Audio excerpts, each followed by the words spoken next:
City of the Beasts, Chapter 5, The Shaman. The storm ended as quickly as it had begun, and the night sky was clear. Alex and Nadia returned to the hotel where the members of the expedition had gathered around Cesar Santos and Dr. Omaira Torres, who were studying a map of the region and discussing preparations for the journey. Professor LeBlanc, somewhat recovered from his exhaustion, was with them. He had covered himself from head to foot with insect repellent, and had hired an Indian named Karakaway to fan him constantly with a banana leaf. LeBlanc demanded that the expedition set off for the upper Orinoco the very next morning, because he could not waste time in this insignificant little village. He had only 3 weeks to trap the strange jungle creature, he said. For years now, no one has been able to do that, Professor, Cesar Santos pointed out. It will have to show up soon because I am scheduled to give a series of lectures in Europe, LeBlanc replied.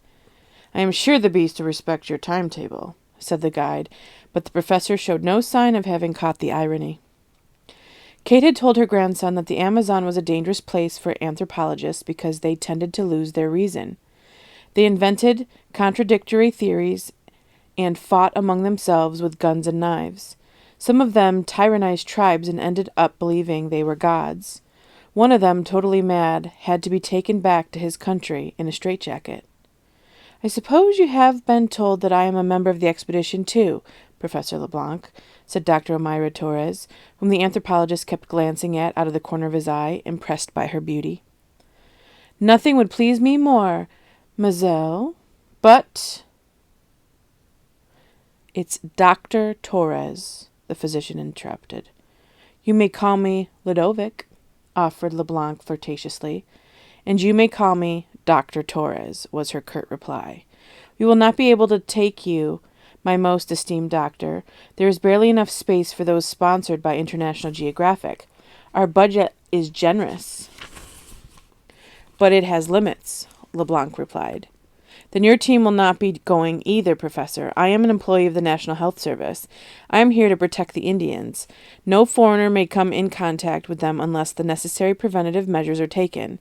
They are extremely vulnerable to disease, especially those carried by whites, said the doctor. An ordinary cold can be deadly for them. One whole tribe was wiped out by a respiratory infection 3 years ago when journalists came to film a documentary. One of them had a cough. He gave a puff of a cigarette to an Indian and then infected the whole tribe, added Cesar Santos. At that moment, there were new arrivals. Captain Oriosto, the commander of the local barracks, and Mauro Carias, the wealthiest of the local entrepreneurs. Nadia whispered to Alex that Carias was very powerful.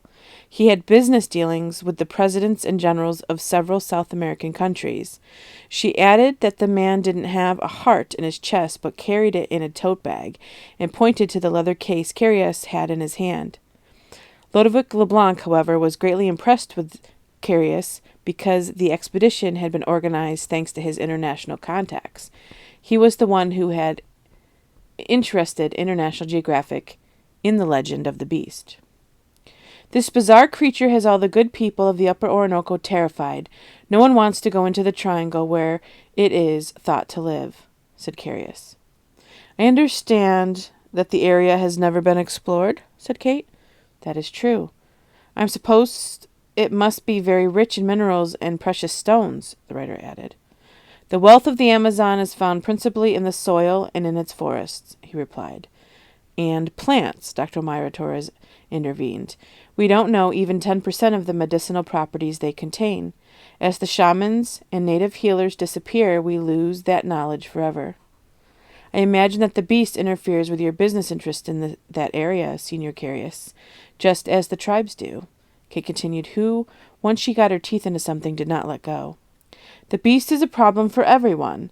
Even the soldiers are afraid of it, Mauro Carias admitted. If the beast exists, I shall find it. The man, certainly not the animal, has yet to be born who can elude Ludovic LeBlanc, proclaimed the professor, who was given to referring to himself in the third person. Count on my soldiers, Professor, Captain Oriosto hastened to offer. Contrary to what my good friend Carias has said, they are brave men. And you can count on all my resources as well, my dear Professor LeBlanc. I have motor launches and a good radio transmitter, Mauro Curius seconded. And count on me to help with any problem of illness or accidents that may arise, Dr. O'Meara Torres added smoothly, as if she didn't recall LeBlanc's wish to exclude her from the expedition. As I have told you, mademoiselle. Doctor, she corrected once again. As I told you, the budget for this expedition is limited. We cannot take tourists, LeBlanc stated emphatically. I am not a tourist. The expedition cannot proceed without an authorized physician and without the necessary serum. The doctor is right. Captain Ariosto will explain the law to you, Cesar Santos intervened. He knew the doctor and evidently was attracted to her. Well, it is true that, the captain stammered, looking toward Mauro Curius with confusion. There will be no problem if you include O'Meara.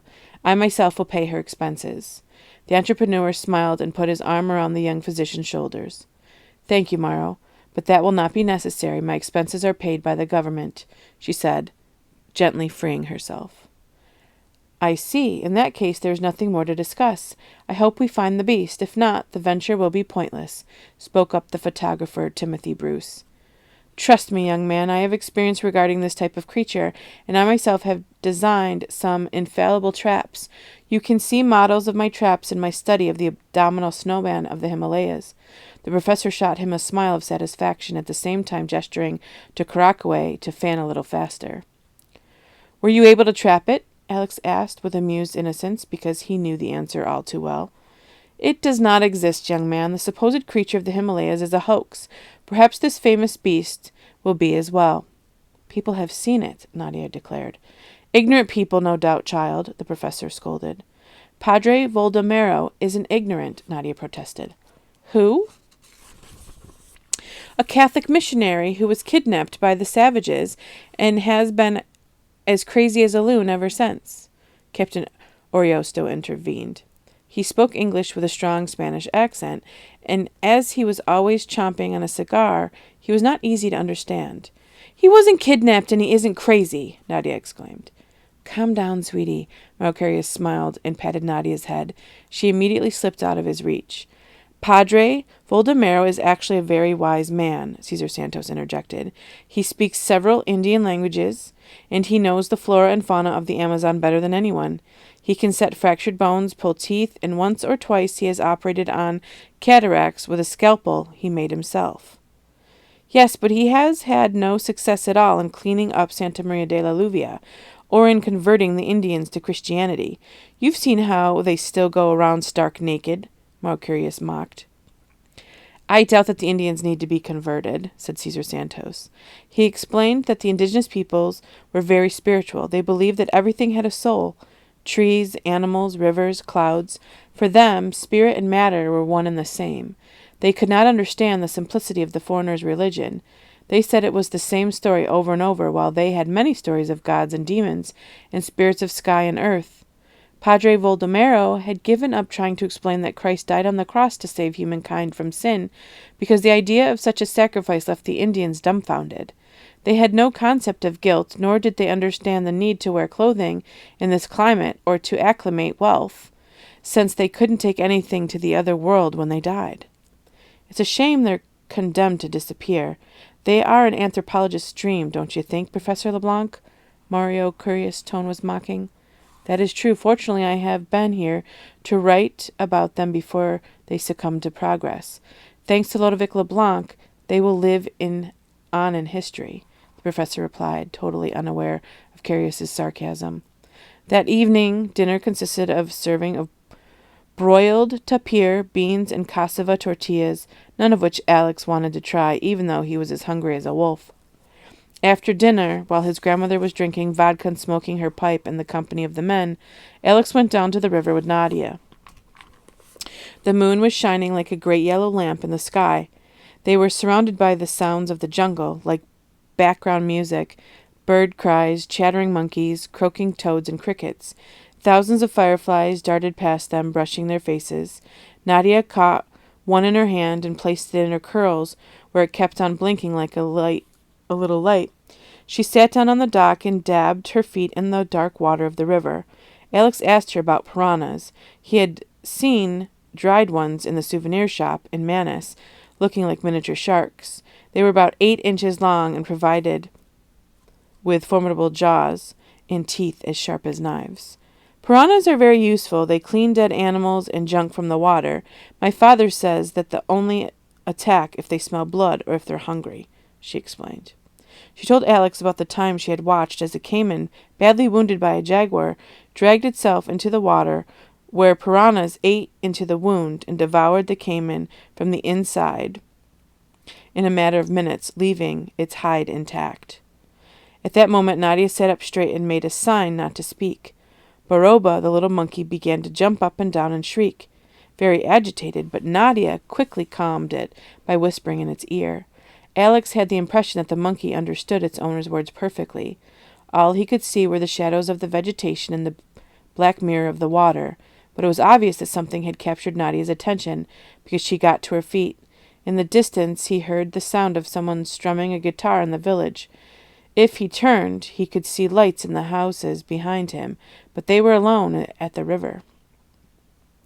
Nadia gave a long, sharp cry that to Alex's ears sounded exactly like an owl, and an instant later a similar cry answered from the other bank. She repeated the call twice, and both times got the same response. Then she took Alex by the arm and motioned him to follow. He remembered Cesar Santos's warning to stay inside the boundaries of the village after dark, as well as all the stories he had heard about snakes, wild beasts, bandits, and drunks with guns, and best not even think about the ferocious Indians described by LeBlanc, or the beast. But he didn't want to look like a coward in the eyes of the girl, so he followed without a word, grasping his open Swiss Army knife. They left the last huts of the village behind and moved forward with caution, their only light the moon. The jungle was not as thick as Alex had imagined. The vegetation was dense along the banks of the river, but then it grew more sparse, and it was possible to walk without much difficulty. They had not gone far before the cry of the owl was repeated. They were in the clearing, and they could see the moon shining in the heavens. Nadia stopped and waited, not moving a muscle.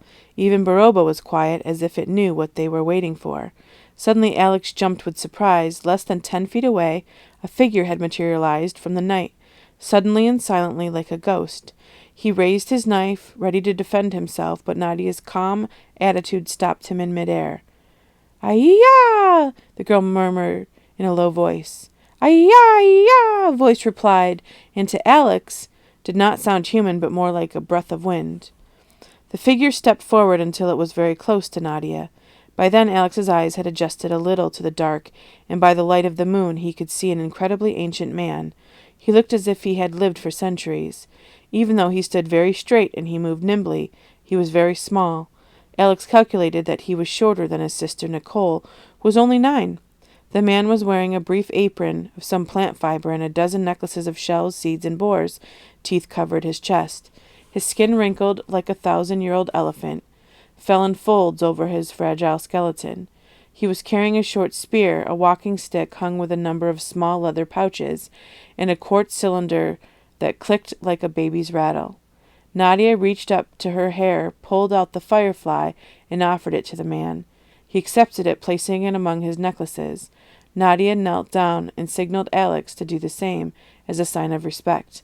Immediately the Indian also crouched down, so the 3 were at the same level. Baroba gave a leap and landed on the shoulders of the old man, tugging at his ears. His owner batted him away, and the ancient burst out with a happy laugh. As far as Alex could tell, Nadia's friend did not have a tooth in his head, but since there was so little light he could not be sure. The man and the girl became involved in a long conversation with gestures and sounds in a language as gentle as the breeze, as water as birds. He supposed they were talking about him because they pointed to him. At one moment the man stood and shook his spear, very angry, but she calmed him with long explanations. Finally the ancient pulled an amulet on a cord from around his neck, a piece of carved bone, and held it to his lips and blew. The sound was the same owl's call they had heard earlier, which Alex recognized because there were many of those birds around his house in Northern California.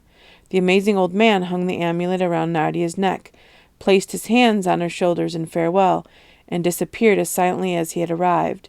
Alex could have sworn that he did not see him step back. He simply evaporated. That was Walimai, Nadia said quietly in his ear. Walimai? He asked, impressed by the strange encounter. Shh, don't say that aloud.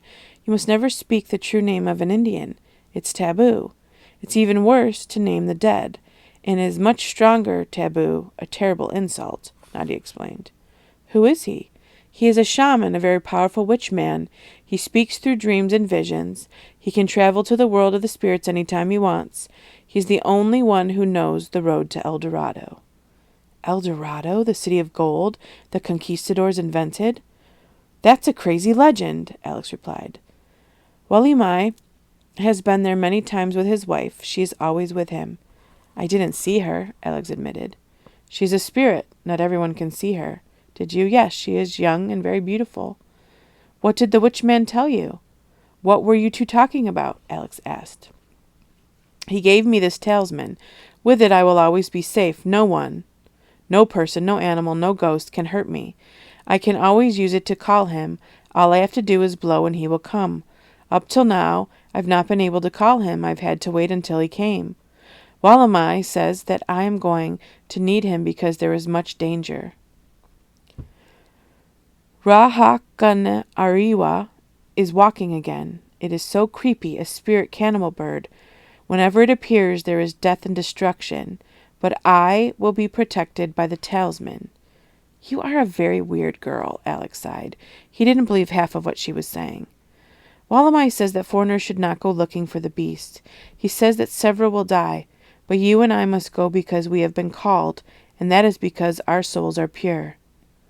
Who has called us? I don't know, but if Walimai says so, it's true. Do you really believe those things, Nadia? You believe in witchmen and cannibal birds and El Dorado and invisible wives and the beast?